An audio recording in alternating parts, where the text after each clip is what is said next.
Okay, now we will touch on another person who, as far as I know, is not a scholar, but he's a thorough researcher.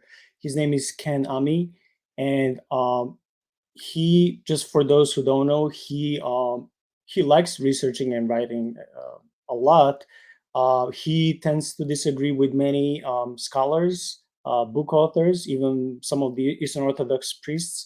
And when we talk about this brother, our intention is not to attack him, but just to deal with some of the objections which he writes when it comes to Tim's works. So I just wanted to, analyze few of these for the sake of, just learning from this brother and what he, objects when it comes to your work. So Ken disagrees with Tim. Uh, First, I heard that you guys had a debate or two, and you talked about the top two topics. The first one was Rephaim, Nephilim, and Giborim as giants, and then you guys talked at the post-flood giants. He then disagrees also with Dr. Heiser. He disagrees with Father Stephen DeYoung and all these people. So, in one of these debates and also papers he writes against some of the Tim's conclusions, the first thing is that he says there is no biblical Hebrew word for someone who is taller than average. And note that Hebrew males of biblical times average 5.5 feet or less. I mean, we know this. We, even when we had the previous episode, you and me, Tim, you even said you don't think that in numbers, all those giants mentioned as cedar trees, you don't think that they're literally like 50 feet or something. So we agree. We know this is the work of the history, that Jews of those times, that they were pretty much shorter than contemporary men. So we have no objection when it comes to Ken's assessment, which is true, that people of that time were short. Okay, no problem with that. Then he continues and he says, we have no reliable physical description of Nephilim, and they did not make it past the flood, did not survive, did not return, and never will. Is there anything that you would like to say about this? Yeah, well, it was an interesting time interacting with Ken, an enjoyable debate. I find it interesting we get into these people who disagree on the idea of Nephilim as giants, because you find uh, with people like this, it's very hard to pin them down on exactly what any word actually means. They're quite happy to tell you what it doesn't mean, but trying to get them, you know, to actually come out with this is what it does mean, and getting those claims substantiated, that can be a bit of a challenge. I did have a short debate with Ken, as you mentioned. Unfortunately, the video no longer exists on YouTube because the host took it down. They don't do that particular online radio program anymore, so they deleted the archives. But it didn't take long to get past the semantic game of going around and around in circles trying to say that words don't mean what they mean. Eventually, you have to realize that usage is what determines meaning. So uh, then you have to look at examples of where a term gets used, look at the context. Okay, now we have a definition. You'll find talking with some people, they like to isolate the words from their actual context and disregard the usage that exists in the text because they'd rather take the original Hebrew root and repurpose it.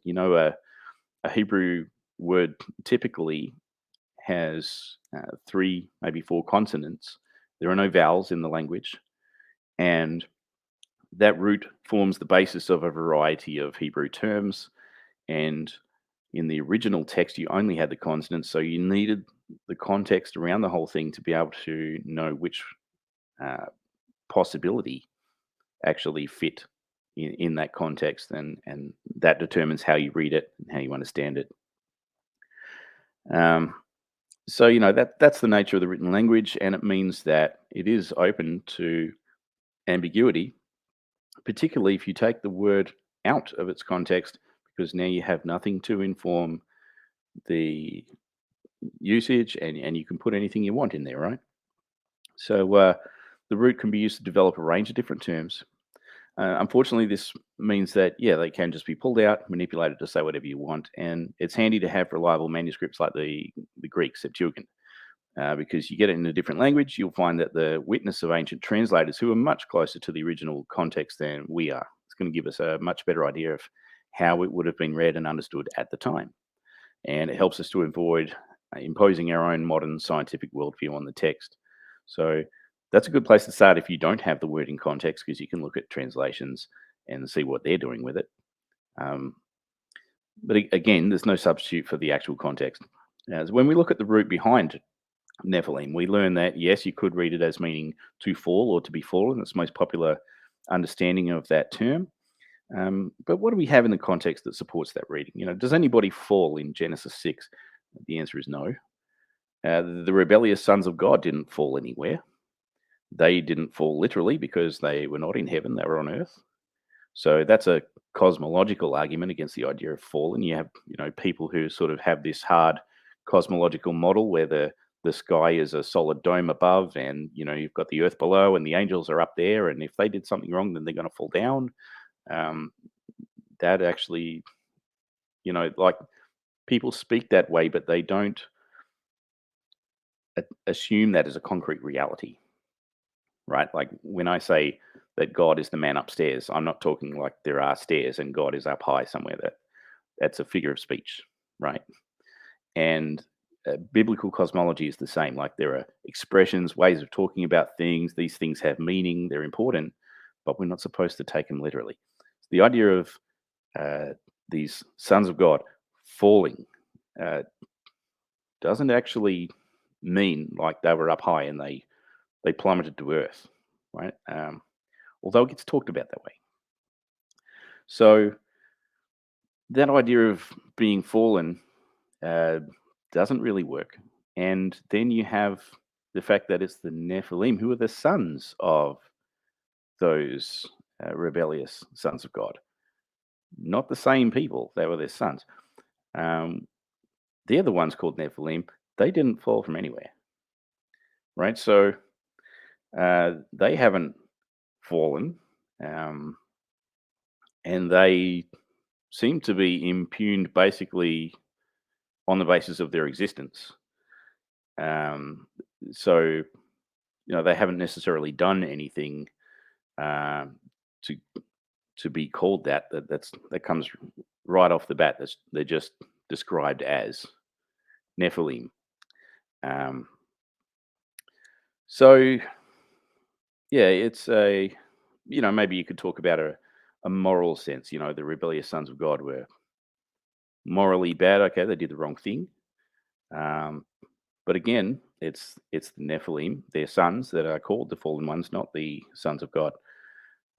So there's a false association there, trying to take what the fathers did and put it on the sons.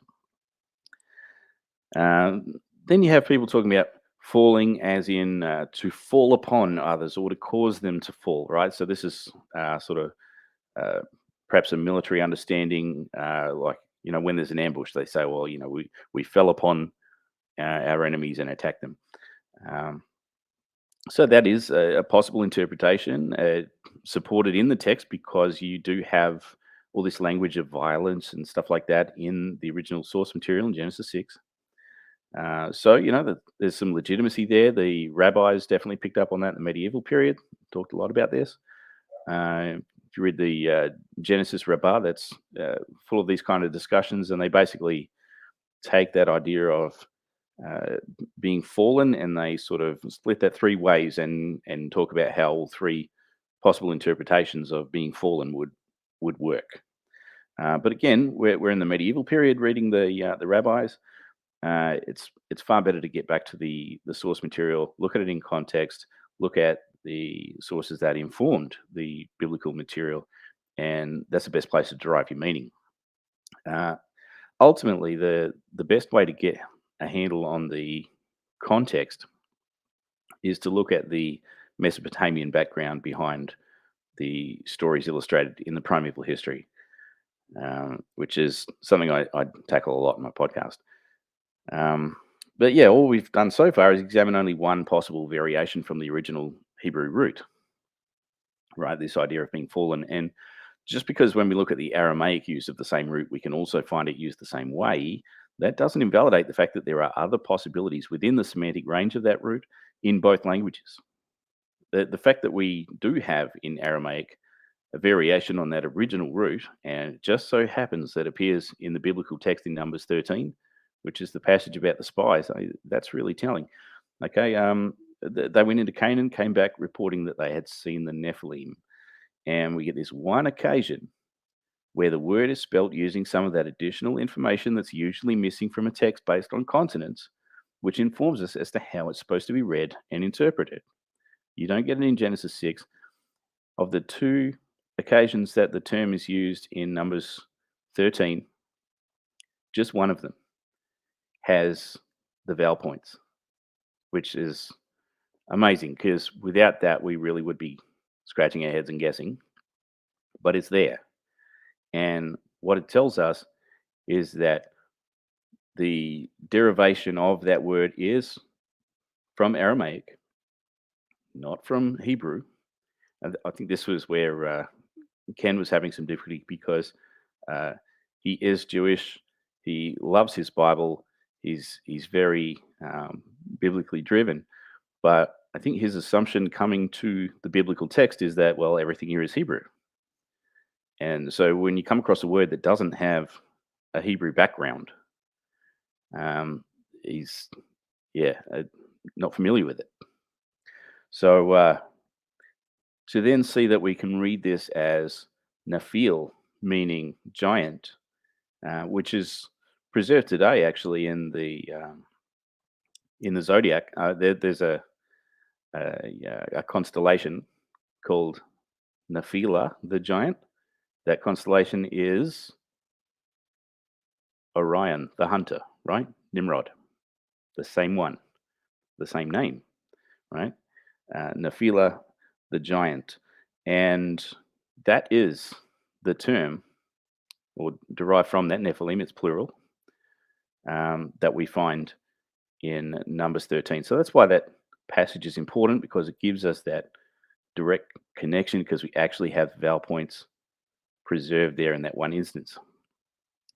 So, you'd have to ask them, well, why? Why put an Aramaic word in a Hebrew text? And again, this is where Ken was right, because the Hebrew language doesn't have a word for giants. Okay, so that's fine. What do you do when you don't have a word? You import one, right? And I mean, we do this all the time in English when we're talking, right? I mean, you're cooking something in the kitchen, you bring it out and you say, voila, suddenly we're French. We just pop these words in from other languages to give it a certain je ne sais quoi, right? We do that. And everyone knows what we mean when we do it. Like, no one's going to come along years from now and listen to me having just said that and go, oh, this is clearly wrong because he said something that wasn't English. Like, this is just how people speak and how people use language. So it's quite normal. It's quite natural, and there's nothing wrong with it. So, I just want to challenge people who might be sort of thinking, well, it's the Hebrew Bible, everything should be Hebrew, to consider that sometimes the best word for the job isn't going to be from the native language of the scribe. And, that's not a problem if you're aware of the Mesopotamian context of the primeval history, because, like, everyone speaks Aramaic in Babylon. Okay. But for most people who assume that every word of the Torah was personally authored by Moses, yeah, that can be a problem. Having said that, Moses was educated by the finest minds in Egypt. Like, even if you want to say that this was all Moses and he wrote every word, he's still going to know stuff that doesn't derive from Hebrew. So there's something to think about. So yeah, I think that was a bit of an issue for Ken when we had that discussion. Although we didn't actually get to talk about it in any great detail, we ran out of time, unfortunately. And I mean, as another example, I talked about the fact that Joshua and Caleb were the only two people among the spies who were not Israelites, ethnically speaking. Like, their parents came from other nations, and that seemed to throw a few people off. And I don't think Ken was prepared for that, and a few people who responded afterward to that chat, just thought this was ridiculous. Oh, how could you say that? Joshua's dad has an Egyptian name, right? Remember the mixed multitude that came out of Egypt at the Exodus? There were Egyptians in that group, right? Joshua wasn't even his original name. And Caleb was another guy whose dad came from a different ethnic group.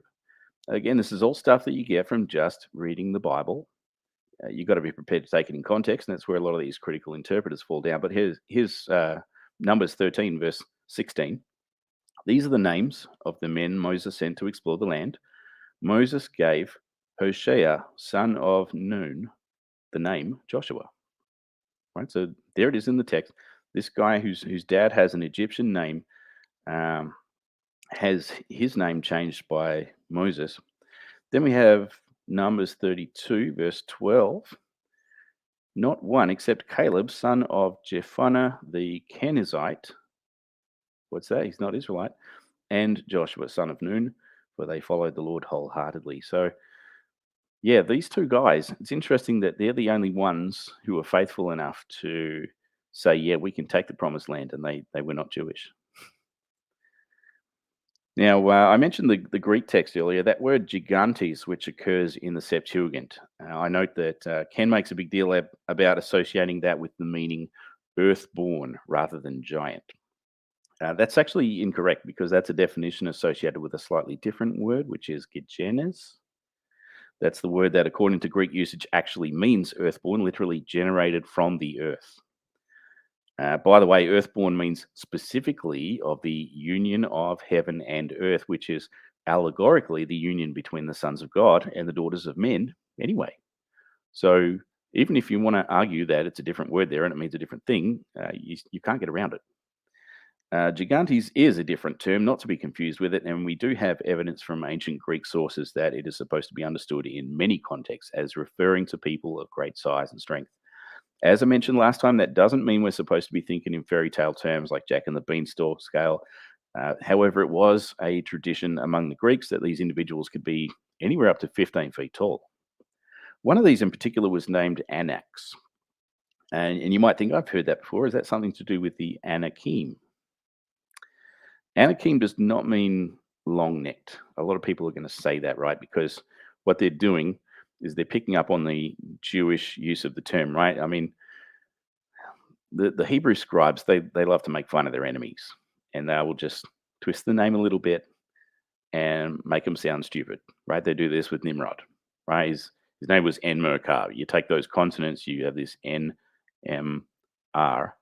They put a D on the end, make it Nimrod, by which they mean the rebel.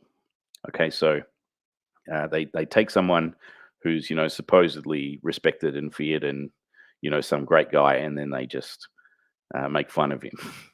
And they do the same thing with the Anakim. So uh, they sort of tweak the name a bit so that in Hebrew it means long necked, but that's not where it comes from, right? But again, if you can't look past the idea that the Hebrews actually did borrow words from other languages here and there, you're going to miss it. In fact, it has early Egyptian and later Greek derivation, hence the connections with Proto-Greek cultures like the Hittites and Hurrians, and later Phoenicians, from which we get Perizzites, Philistines, etc. The royalty connection is exemplified in the Anakim. The biblical account tells us that some of the kings among the Anakim, the sons of Anak. Anak is not just a name, but also a title from the Greek anax, meaning king, right? So there it is. Now, it's one of the many titles of Apollo, who had a temple in Athens dedicated to the worship of the Anakis, protector gods, similar to the Mesopotamian Apkallu. Right? So if you're familiar with all that stuff, anyone who's a fan of Dr. Heiser will have spent some time learning about the Apkallu. So we're in the same ballpark here. We're just coming at it from different cultural angles. Right? The Bible tells us that the Anakim, or more accurately, Ben Anak, sons of Anak, were descended from a man named Abba, father of Anak, after whom was named Kiryat Arba, the city of the tree, later known as Hebron. A lot of people have said, it's the city of the four, right? Arba is close to the Hebrew four. Again, the assumption that it's a Hebrew word in the text, but we actually have in the Greek Arbios. Okay, so the name Arba comes from Arbion, a verdant mountain, nice lush green mountain on the island of Crete, which features a prominent temple to Zeus, Arbios, the god of the tree. According to the ancient Greek author Pausanias, in his work, The Description of Greece, the father of Anax, named Asterius, was said to be at least 10 cubits in height. Now, you might think there's some confusion there because the Bible says that Abba was the father of Anak, and this historiographer is telling us that it was Asterius. The fact that we have a situation here where all these names are actually titles rather than personal names. It's the same with Og of Bashan. That's a title, it's not a name. According to Homer, Anax was an archaic title most suited to legendary heroes and gods rather than contemporary kings. Taking it back further, the Egyptian derivation of Anak can be traced back to the earliest hieroglyphs. If you've seen the Ankh before, it's that symbol that looks like a Christian cross, but it's got a little loop on the top. In its earliest use, that was intended to describe a spirit within a person, not just their physical organic life or the quality of being alive, but a spirit within the person. This was originally not for the common man; it was for the divinized rulers. Okay, so if you were a king empowered by an ancient spirit or a divine being of some kind, that's how that was used. That's what it meant. Um, Later, that meaning changes over time, but in its earlier stages, that's where it comes from, and you can actually trace that back to Mesopotamia as well with the Anzu. This idea of the ascent into the divine realm to get access to the primeval knowledge, the secrets of civilization, and everything that made um, civilization so great. So the hieroglyph of the Ankh shows a tree reaching up to touch the sun. Right, so the little loop on the top, that's the sun, and then you have the tree underneath reaching up to touch it. And the idea of deification, glorification is all sort of tied into this, right? So reaching up to glory. We see how it is that the author of Numbers 13:33 was able to say that the Anakim come of the Nephilim, right? Because we have that thematic connection. We had these people before and after the flood trying to find some way to access divine power and to get some great strength and power over others by means of intermingling with the divine somehow. Now, early in the piece, you had that direct uh, physical sexual contact between the sons of God and the daughters of men, which I talked about before. Um, the next time around, things are different. After the flood, God changes something, and you just don't have the interaction happening in the same way. So now it's done through these ritual processes, and you've got to have these temples. You've got to go through certain rituals. You've got to perform invocations. The idea is to sort of channel the spirits of the Nephilim from before, right? Who still exist, and they're roaming around in this shadowy, disembodied existence. Try and channel them into the body of the king, and this is how the Rephaim come about, right? So this is what we see when we look at the Greek use of Anax, and we have the Zeus Arbios, the idea of the deified ruler represented by a tree on a mountain that reaches to heaven. In the Bible, we get this imagery, Ezekiel 31, a passage that connects us back to that enigmatic character known as the Assyrian or Nimrod I mentioned just earlier. Um, he's the guy responsible for a man-made mountain that was built to reach heaven. Right? Remember the Tower of Babel? And the name Asterius actually means star, which in ancient culture is associated with divine beings. Right? So this idea of again reaching to the heavens to take divine power. Both Asterius and Arbios were titles ascribed to Zeus. Uh, Interestingly, in the Bible, of course, uh, John connects Zeus with Satan. Now, seeing Babel as the origin of royal human deification makes sense of all these ethnic variations of the concept, including the Greek mythology. It ties in with the worldview that Scripture presents, showing that the nations were subjected to the rule of lesser gods following the rebellion at Babel. And those who participated at Babel became the divinized rulers of the nations imbued with the spirits of the Nephilim and recognized as such by their tall stature. They were known by many tribal names, but collectively they were called Anakim, the ascended masters.